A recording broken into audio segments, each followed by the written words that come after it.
Hey guys, how's it going and welcome to the Minute channel, and today we're gonna be doing, I've been waiting for this video. I've been putting this video off because it's close to a year and this is gonna be our Games of the Decade video. It's awesome. I did a special edition of these for Atlas's games, and this is just in general, so pretty much every game that I found interesting or really good in the last decade. And yeah, I mean, it's just really good. I'm gonna have a couple of special mention games and everything as well, just games that I wasn't able to put in the list but I really wanted to as well. But this was hard. This was really hard. It was a good decade for gaming, I think. And yeah, a lot of things happened in my life in the last 10 years, so it's been a long list. Anyway, before we start, I do want to welcome you and remind you about my giveaway that I'm doing. This giveaway is almost done. This the last day is gonna be on December 31st at 12 p.m. So you have until 12 a.m. So you have until right before the first of the year. So don't forget about it, please. Don't forget. There's gonna be a comment on the description where you can click that link so you can sign up for that giveaway. The giveaway is for a Persona 5 vanilla copy of the game, or for a $20 gift card to GameStop or PSN or any of that stuff. So yeah, just check that out, okay? Alright, let's go ahead and get started with this list. And again, really hard, so let's go ahead. And 2010, we're gonna do one game per year, okay? So the top 10 is gonna be basically 1 year per year, no in particular order or anything like that. But let's go ahead and talk about this. 2010 was an interesting year because there were some really good games. 2010, but I think the best game in 2010 for me was Mass Effect 2. And I have an interesting story of Mass Effect 2 because I wasn't into Mass Effect games at all. Actually, one of my friends got me into those games, and that was the first Mass Effect game that I played, Mass Effect 2. And I'm gonna say, guys, this is a really good game. The graphics for the time period were really good, and what was good about it was the story itself. It was just so interesting to get all these characters together, a bunch of misfits just trying to save the world. You recruit different characters with all different kinds of background. You get to date them, you get to interact with them, you get to know these people, and it was a really good game. I think that this was kind of like peak of development studio as far as like what I expected from a game back then, and I haven't been able to get that from a lot of RPGs since then. So this game has a special something. Gameplay wasn't exactly as good as I will say the best kind of game when it comes to that, but I think story wise, the character wise, it had a lot of heart. It got a lot of really good stuff from in there. But moving up, and next, 2011, it was a really special game. This game has been remastered and re-released non-stop, but I think it deserves to be in this spot because it really did change gaming in there all different ways. In fact, this game came out right before my birthday, and I played it because it was my birthday. It was pretty close to my birthday, and this game had a special something. And when I opened this game and put it on my PlayStation 3, it just did something for me. And I know I keep talking about this, but Skyrim did a lot of good stuff for me. I was in a really interesting time of my life when this game came out, and it did a lot of good stuff. I'm not gonna lie, it was an interesting game. It really was. It did some interesting stuff when it comes to the gameplay itself, RPGs, open world. That was a big thing back in the day. Open world weren't really open until Skyrim. I think that was a game that kind of really pushed the open world genre to what it is now, and it did a lot of different stuff. I think that was Bethesda's kind of like the point where they were kind of doing something, and I think this is a really good game. I'm not gonna lie, it's one of the games that I put a lot of hours into it. It might not be the best game of 2011, but it was a game that I really played a lot. It had a lot of good stuff going on, and I think I might have put like 500, 600 hours, and I know people would probably put more than I did on that game, but that game was really something.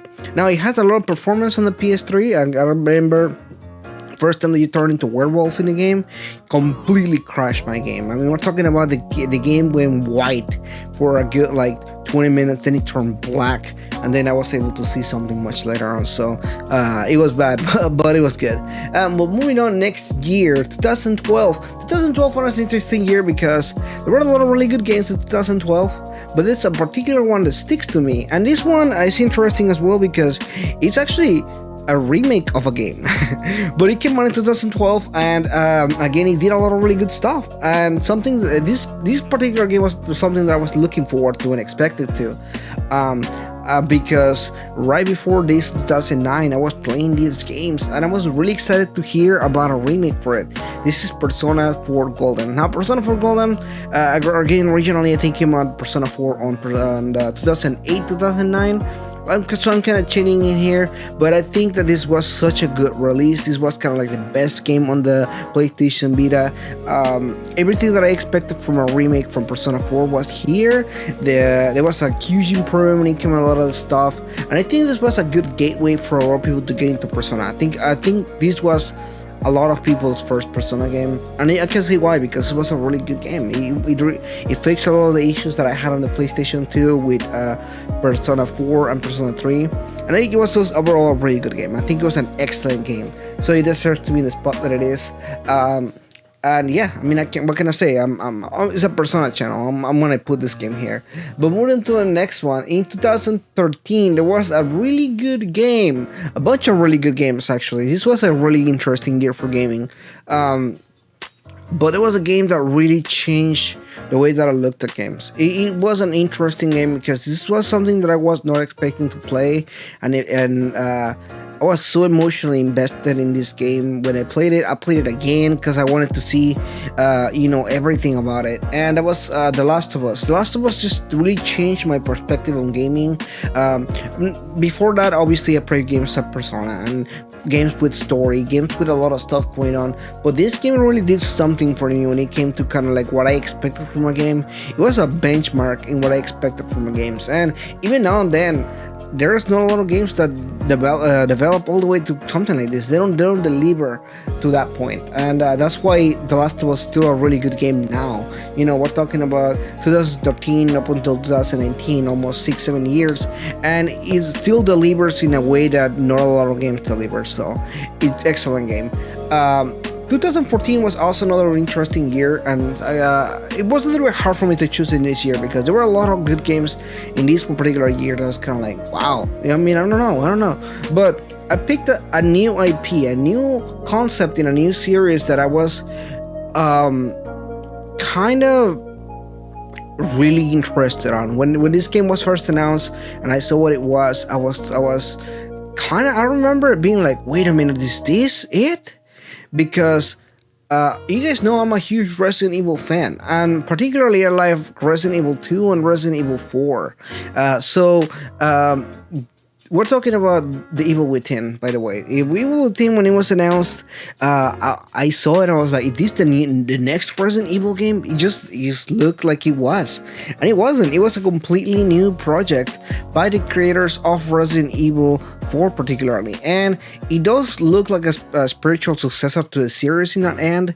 It was extremely good. I particularly remember starting to play and I was kind of like, wow, this game blows my mind away, just because this was something that I was looking forward to.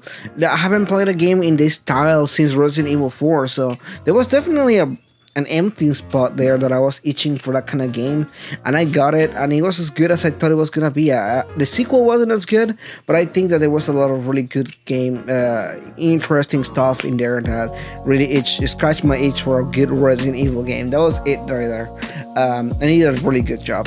But moving into 2015, 2015 was also another year that I was kind of like, wow, 2015 was amazing, and I can't really lie to you guys. It just really was something unexpected there, and that was, of course, talking about a wonderful game, The Witcher 3. Now, The Witcher 3 was the first Witcher game that I played. Before that, I hadn't played a Witcher game, and I never actually even heard of The Witcher. But I saw the first trailers, and I heard more about it, and I heard more about this amazing open world game with focus on story and character development, things that here right up my valley, RPG mechanics, that kind of stuff. And I played this game and I fell in love with the series, with the world. This game blew my mind. It really did. All of these games really changed gaming in some kind of way. At least to me, it really did. And this game did that for me. It really did. When it comes to the story and all the different characters that I got to know. Even if I never played the first two games, the developers did such a good job of kind of introducing all these characters and this world, the lore, and pretty much everything. And it was really well done. I can't say any more than that. You guys need to play this game because it really deserves to be in this list. I think that it did something special, and I commend them for that. 2016 now. There was an interesting thing in 2016. There was a game that we waited for a long time. A game that was teased and announced and re-announced and re-announced. The dates kept getting pushed. It started in 2013, 2014, 2015, 2016. It was just pushed and pushed and pushed for years. And when it finally came out, my expectations were extremely high for this game after the success of Persona 4 Golden, and that is Persona 5. I was extremely excited for this game. All the trailers has shown that there was a lot of potential in this game, and the potential was not wasted. This was my game of the year that year. Extremely good for the game. There was a lot of good stuff that was in the game that I was kind of like, wow, this is fantastic. This is so many good stuff about this game that I just cannot say. It was just really good. I can't say that anything more than that. It was an excellent game. It came out at exactly the right time. I'm sure my whole channel is dedicated to Persona 5, so there's not enough things that I can say about this game. The characters were amazing. Everything that I wanted in a Persona game was here. But the biggest thing for me was that style, the theme that we're going for, the red palette colors with the black and everything. It just did something special. And I think in general, Persona 5 is a really good game. Even if you're not a fan of the series, when I saw reviews for this coming out and everything, I can see a lot of people that weren't fans falling in love with the Persona franchise, Persona 5 particularly, just because of the style and everything. Story-wise, it just did something good. Moving on into 2017, there was a lot of really good games that year as well. I can't believe 2017 was that long ago because it had some really amazing games. But a particular game that was also being long awaited for, a game that people were saying, when is this game coming out? And this game is The Legend of Zelda Breath of the Wild. This game did something interesting. Revolutionizing the franchise of The Legend of Zelda. It changed the gameplay style, it changed what it was, it changed a lot of the stuff, completely getting rid of things like the dungeons and things like that. This was a really bold move from Nintendo when it came to the way that they were looking to do this game. This game came along side with the new Nintendo system, the Nintendo Switch, and it really did something for Nintendo. It was a huge success. The gameplay had a lot of really good stuff, things that I never expected them to do, and it just had something interesting. I think that game in many different aspects really blew my mind away, just the way that it was. Gameplay was really interesting. All the different stuff that you could do, the physics for it, the fire, where you could use the fire to fly away, and just everything that the game did was really interesting. I find it commendable that Nintendo did such a bold move, because this could have easily just destroyed the franchise. Doing so many changes and everything like that could have been very detrimental, but it wasn't. It was a huge success, and I commend them for that. I think that's why it's on the list, because they took a stand, they took a move, and the move paid off. The following year, after 2018, was also another good year for gaming. It was an interesting year. There were some really good games that you could easily say games of the decade there. But one particular game stuck to me because it was kind of like a soft remake, soft reboot for the franchise, and that was God of War. God of War is actually not the first God of War game, but the fourth God of War in the series. But it did something for the characters, for the stories that we were being told. Everything, it took a different stand to everything. It was a completely reforging of our franchise. It changed the gameplay style from a hack and slash to more over the top third person. It focused more on. It had a lot of RPG mechanics. It focused on the story a lot more, character development when it came to Kratos and the story we're trying to tell. This game did a lot of really good stuff, and I can say that the game just itself had something special going for it.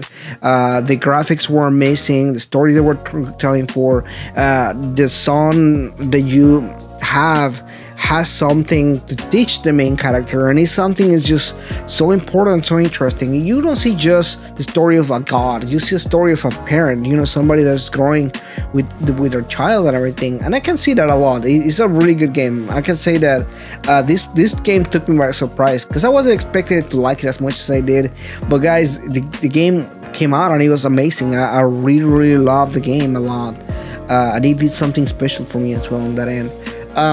2019, the year that we're on currently, the end of a decade, the start of a new decade, and a lot of games also this year was amazing. There's a lot of really good games, and this game was hard for me to choose. I actually wanted to do my games of the year list, and I was kind of like looking for the games that really impacted me in some kind of way, and after thinking about it for a while, I decided there was something that I wanted to choose. There was a game that I thought there was something interesting about it, something that I was gonna say, this game did something for me in different kind of ways. And another remake. Interestingly enough, we have 2 remakes in this particular list, and I find that this remake also does something completely different from what I expected.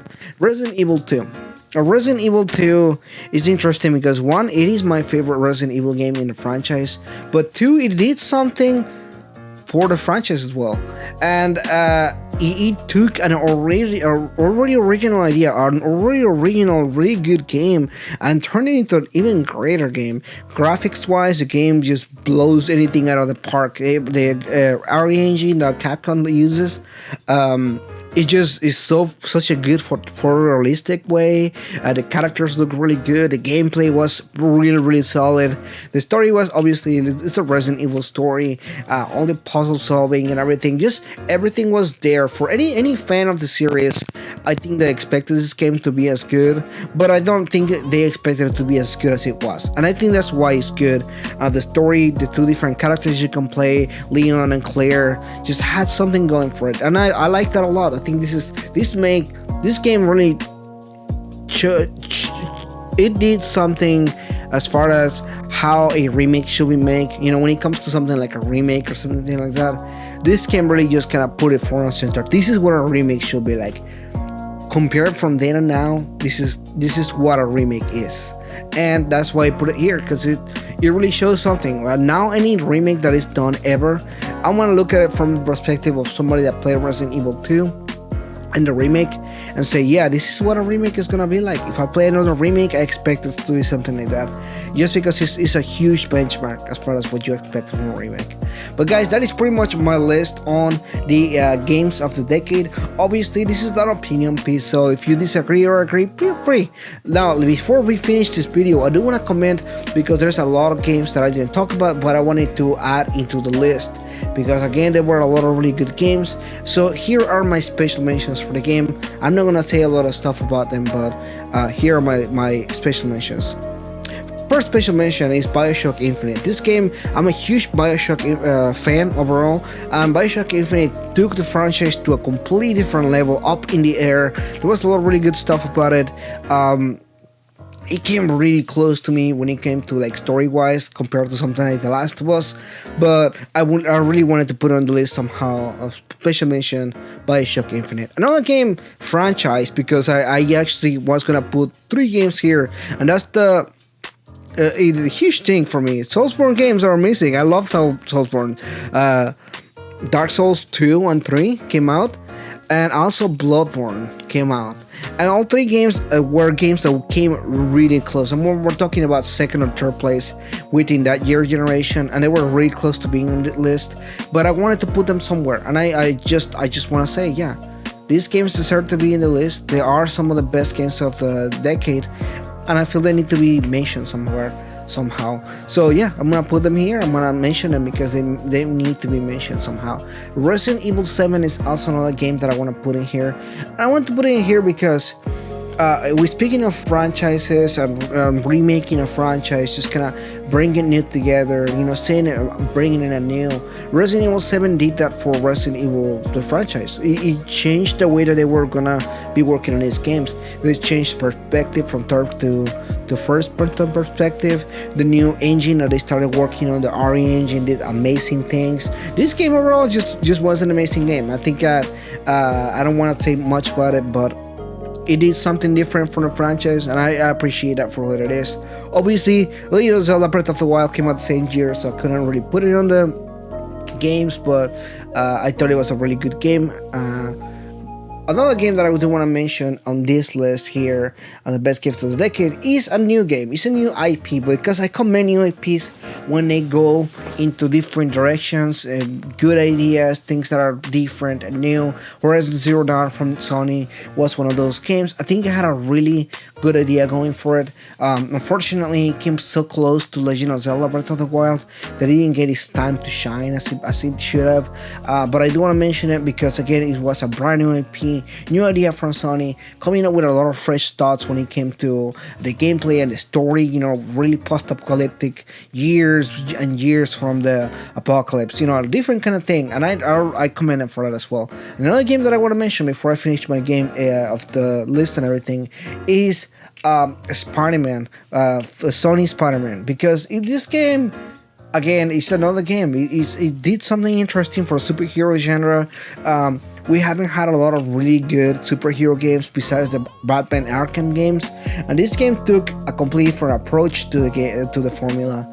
I don't really like it. I thought it was a really good Spider-Man game. It's probably the best Spider-Man game and one of the best Spider-Man stories overall, I think. But guys, that is pretty much my list. It's a huge list. This video is gonna take a ton of time to edit, but I'm gonna do it anyway. But that's it for today, guys. If you're new, please consider liking and subscribing, and don't forget to sign in to the giveaway because it ends really soon. But that's it for today, guys. I'll see you guys next time.